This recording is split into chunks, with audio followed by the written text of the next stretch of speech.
To use a sound equalizer on Sony WH-1000XM5, first of all open Sony application, go to My Device in the left bottom corner, and here you can find Equalizer. When you tap on this arrow, you will be able to actually open the equalizer. You can find here a few options. So first of all, when you tap on this arrow, you will expand, and as you can see, you can find the manual and custom presets, the default presets. If you want to set up your own preset, you will have to select, for example, the custom second, tap on the settings icon, and as you can see right here, by using these sliders, you can increase or decrease these options.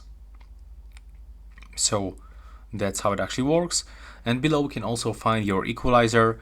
So it will actually start playing some music sounds, and then you will be able to pick them up, the best sounds. And it will take probably around 5 minutes of choosing the sounds, and then it will set it up to your own preferences almost automatically.